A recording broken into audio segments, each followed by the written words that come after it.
Thank you, Professor Kumaraswamy. Welcome, Ambassador Navdeep Suri.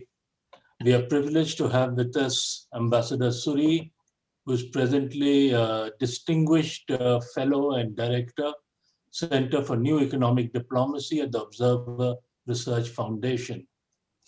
We are also privileged to have him because he is an Arabist, having learned his Arabic in his first posting in Cairo some 30 years or more back, and then having spent 3 fruitful years in Damascus.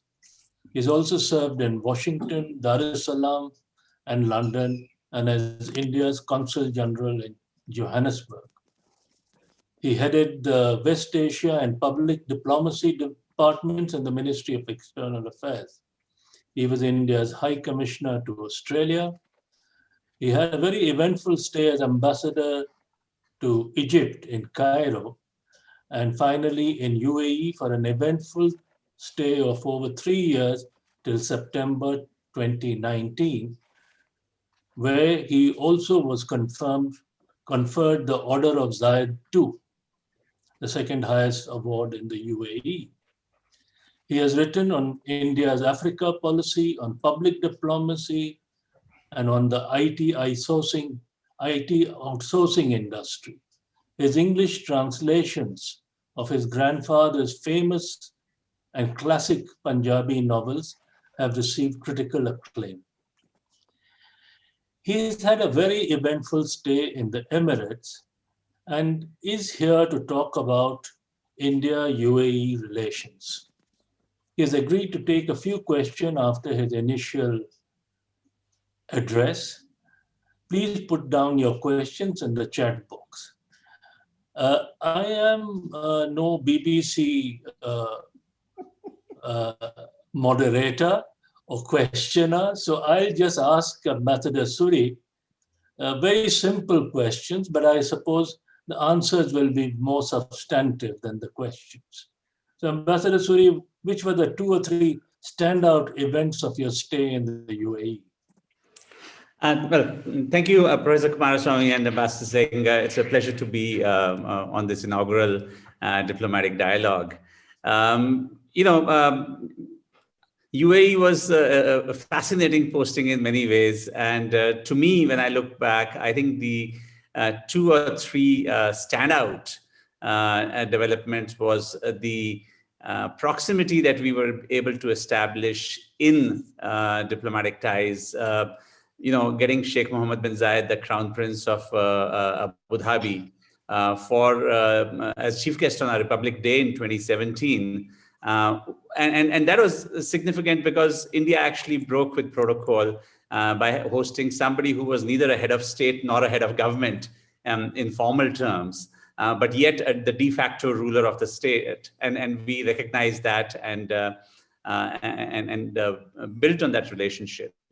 And we had 2 visits by Prime Minister Modi during my 3 years there. And I think the reason it's significant is that prior to 2015, when Mr. Modi came, the last visit was by Mrs. Indira Gandhi in 1981. So there was a hiatus of almost 34 years.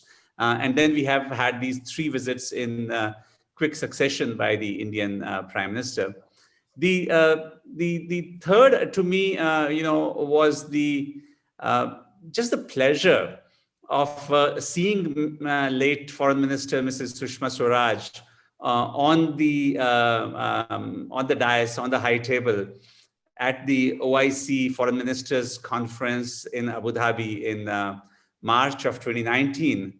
The reason why that was particularly sweet for us was that almost exactly 50 years ago, when OIC was established in Rabat, India was unceremoniously sort of disinvited after having landed up there with our delegation, thanks to the tantrums thrown by the Pakistani delegation in Rabat.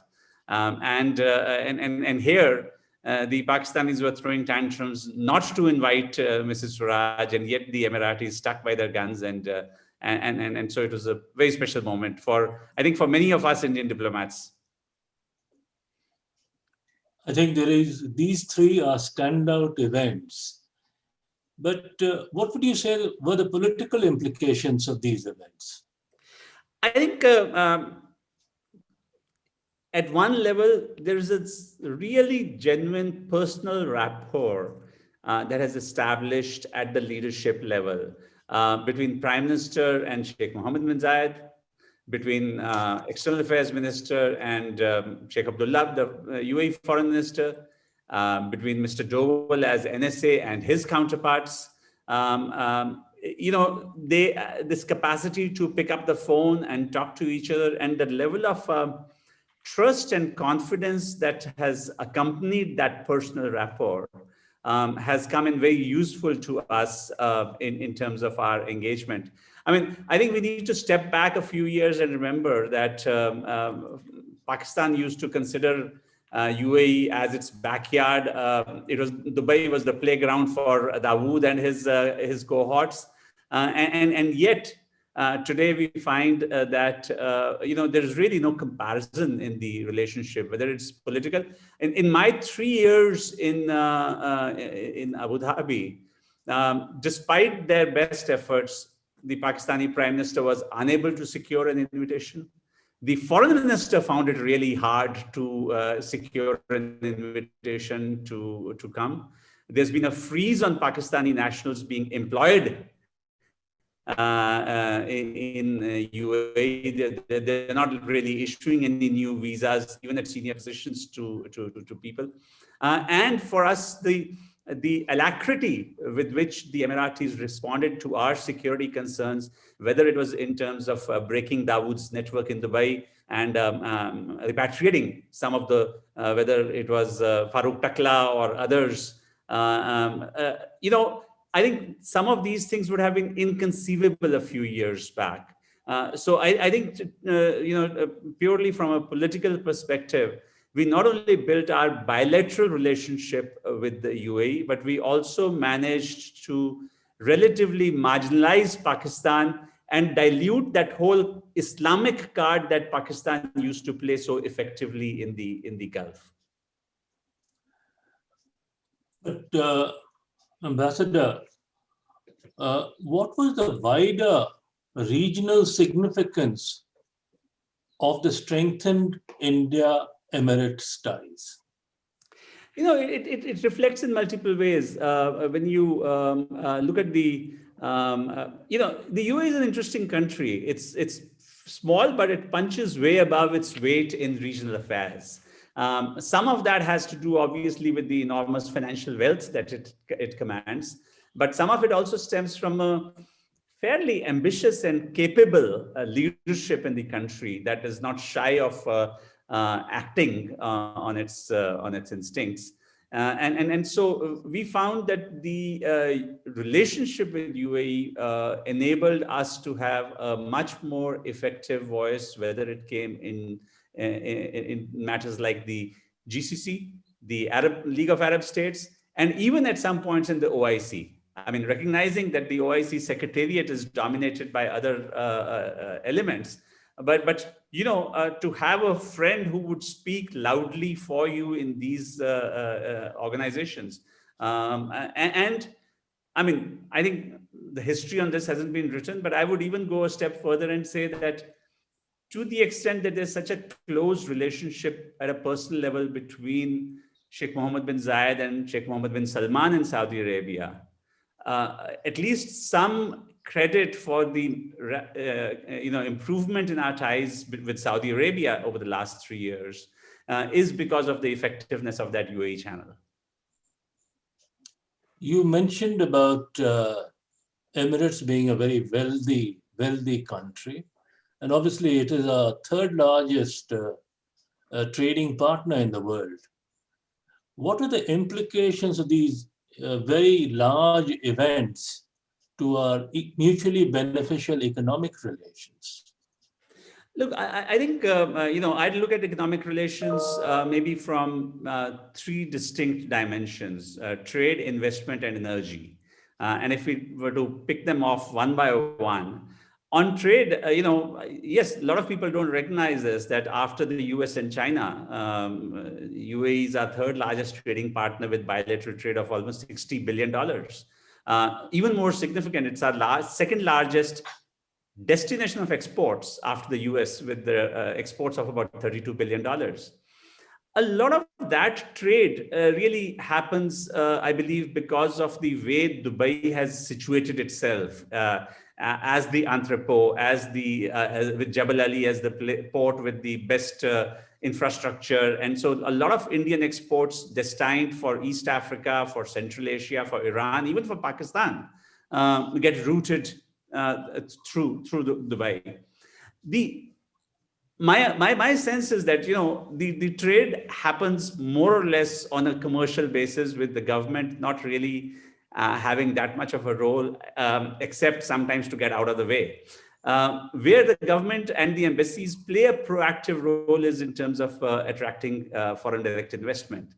And that was a big focus during my 3 years there. The fact that UAE's Abu Dhabi Investment Authority is perhaps the second largest sovereign fund in the world, with assets of over $900 billion. The fact that Mubadala is a very active sovereign fund with assets of over $250 billion. The challenge was, how do you reach out to them and persuade them that India is a good place to invest your money? And believe me, they are careful with their money. I mean, it's not that they're going to invest just on the basis of political bonhomie, although that's an important factor in guiding their decisions. So we tackled it at two fronts. One was that there were something that Ambassador Singh is very familiar with from his years as Secretary East, is what we used to call the legacy issues that bedeviled the relationship. And because they involved several high-profile UAE economic actors, whether it was Etisalat or DP World or MR or others, the overhang of these outstanding issues really meant that there was a reluctance to invest in India. So I think the first step for us was trying and resolving some of the legacy issues. But the second was that, when Sheikh Mohammed bin Zayed came as the chief guest on our Republic Day, as part of the whole comprehensive strategic partnership agreement that was signed during the visit, was also an intent to invest up to $75 billion into India. And there was a fear that would this remain one of those notional figures. So, at a level of detailing, we really got into it. And I was very pleased personally when the first $1 billion investment was made by the Abu Dhabi Investment Authority into the National Infrastructure Investment Fund, where ADIA came in as an anchor investor into the master fund of NIIF. And they kept saying that, look, this is only the first installment, and there's going to be a lot more money coming into this. And subsequently, we've seen some big ticket investments by ADIA into highways, into renewable energy, and into other areas. But I still believe that that's only the tip of the iceberg, because for all our claims on ease of doing business, we still remain a fairly difficult place to do business. ADIA can invest $500 million into renewable energy in Andhra Pradesh and suddenly find that there's a new government in Andhra which says, I'm going to reopen all the PPPs. Or ADIA puts $750 million into an escrow account in London, saying this is our upfront payment for Mumbai airport, from GVK, and suddenly finds that an Indian company has been able to elbow it out and take that particular asset. With that caveat. And I think the third area where on the economic side was really our energy security, where, despite the fact that the Gulf is our backyard in some ways, and ONGC had been prospecting for oil from Venezuela to Vladivostok, more or less, and we never got a concession in the Gulf until 3 years back, when our first concession really came, and then we got a second one. The first one was important because it was in the producing field, so there was no risk involved in that. We were just getting a guaranteed share of the output. And the second was in a very prospective onshore block that we were given. Related to that was the whole thing of establishing India's first strategic petroleum reserve in Mangalore. And the template for that we were able to create. Not only is the reserve there with 6 million barrels, but the fact that it became a template for other reserves, I thought was significant. You know, on a day when the UAE spacecraft Hope Amal has reached Mars, I'll ask you something about what kind of community relations, people-to-people relationships that we have, having a largest diaspora or largest non-resident Indian community living in the Emirates. And they are involved in all kinds of activities from building, construction. So is there hope, great hope on the horizon for them? And what were the major developments concerning them during your stay there? You're right. At one level, the success of the initial success of the Mars mission again shows you that the UAE is quite an unusual country in that part of the world for the sheer ambition of its leaders. On the Indian community, 3.4 million strong. We make up 35% of the country's population.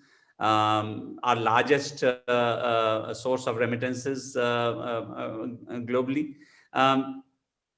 Our effort really was to try and work at two levels. One was at the top end with the billionaires of the Indian business community who are still Indian passport holders, to encourage them to invest in India. And we saw several of them make major investments into retail, into hospitality, into healthcare, into education, and so on. And that, I think that's a story that is often underappreciated, that while we put a lot of focus on NRIs in the US or in other places, the fact is that big chunky investments into India have been made by half a dozen established business families, Indians in the Gulf. But, a lot of our focus went on the bottom end of the Indian community. And, estimates vary. My guess is that something like 70% of the Indian diaspora, Indian community in UAE is what you'd broadly call blue collar. And they have a serious set of issues which vary from whether you are in a labor camp, or you are a domestic servant, or you are employed in the informal sector. And each one of those needed frequently attention and intervention from the embassy. I made it my business to visit labor camps fairly regularly over there. One of the interesting things that we started working on was a pilot project to harmonize skills between India and UAE. The UAE has identified about 78 vocations where increasingly only skilled and certified personnel will be allowed. Unskilled people won't be allowed. And so we worked with the National Skills Development Corporation in India to make sure that our skilling programs for welders and for bricklayers and plumbers and electricians and so on are aligned with the UAE job specs. And the intention there is that our people should be able to come in not at the bottom of the food chain, but as skilled persons, and should be able to get a wage premium for the skills that they have, which is currently not recognized. A guy may have been working as a mason for 20 years, but because he has no certification, he enters at the entry level and really struggles. The Emiratis really worked with us on this, because one of the challenges was, how do you encourage private sector to hire skilled and certified workers as opposed to unskilled or uncertified ones? And they've taken the unusual step of waiving the fees that they would normally apply on work visas, or halving them by 50% if the worker is skilled. So they've given a financial incentive to companies.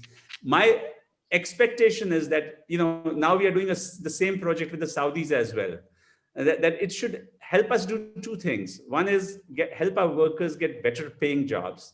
And second is to retain the preferential status that Indians have in the job market over there. There were other areas that we worked on in terms of our e-migrate system, how to integrate it with their labor platforms so that, this pernicious practice of contract substitution is stopped. People think that they are going to get a certain wage, but when they land up there, they get a lower wage. And how do you protect them? This is not the sexy stuff of a diplomat's job, but it is bread and butter, which is essential in a country where, you are really the last hope for the Indian community. And so quite a large part of the embassy's resources and effort go into that. And a third, if I can mention, is at a different level, is the effort that we made to facilitate the Prime Minister's dream of having a Hindu temple in Abu Dhabi. And that, certainly meant a degree of liaison with the Emirati authorities. And I have to say that they were very responsive and supportive on our many demands of them. You've had a very eventful stay, and along this stay, over 3.5 years, if I'm not mistaken, could you share with us your understanding? And this was a period when a lot of things happened in the Gulf and in the region. Could you share with us your understanding and your perception in the way the UAE is changing, its emergence as an important regional player?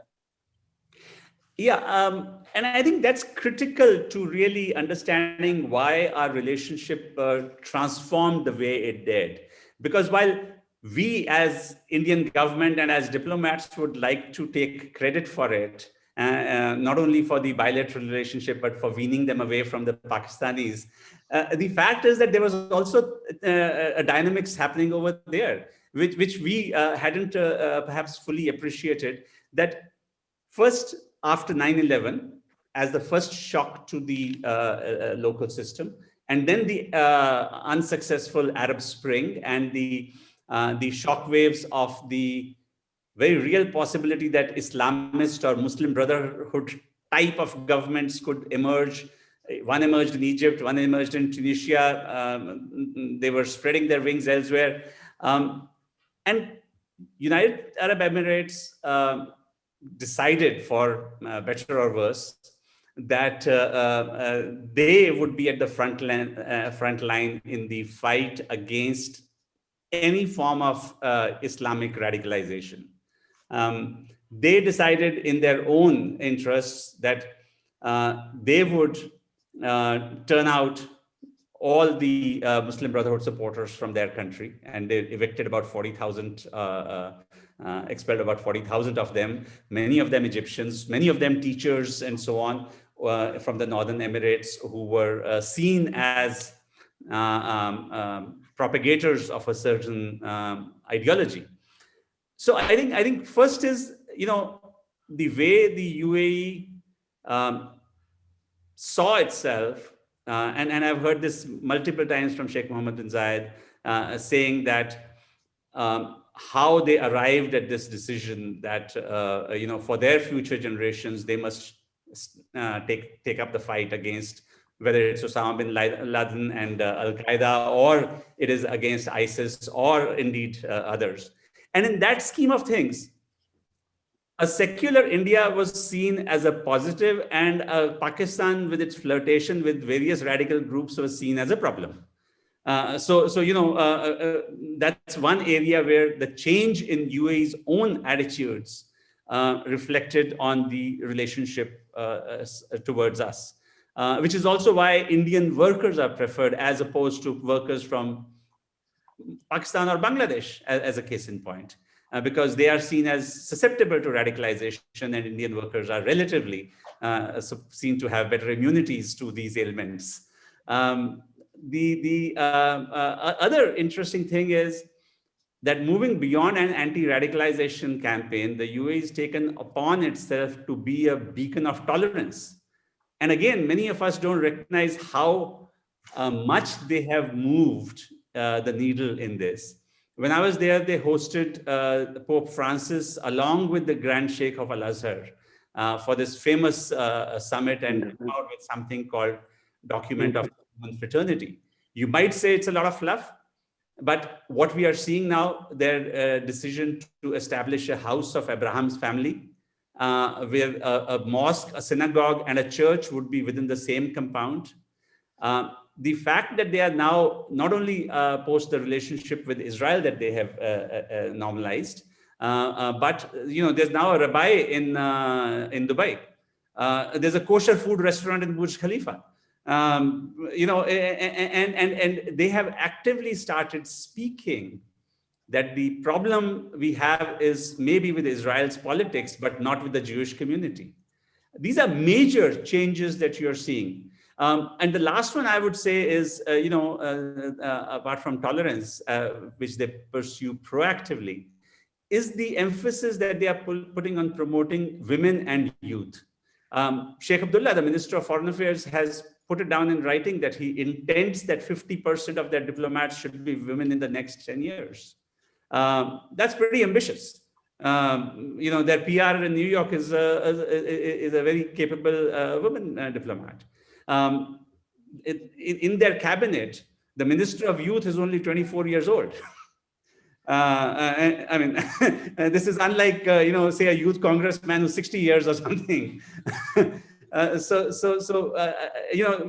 They have the words only Minister for Artificial Intelligence, whose job it is to mainstream AI in all walks of life. They have the words only Minister for the Future, who is actually a very senior person with cabinet rank, whose job it is to look at trends of where the world is going and see how the Emiratis can get ready for it. So it's a very interesting country at that level. And I think my effort was to try and understand the dynamics that we were seeing unfolding, but there's still work in progress.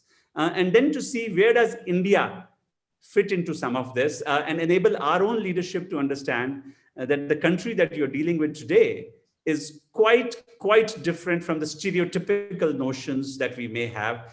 Don't get fooled by the white dishdash that the guy wears or the white abaya, the black abaya that the woman wears. The chances are that underneath that is a Harvard educated or MIT educated professional.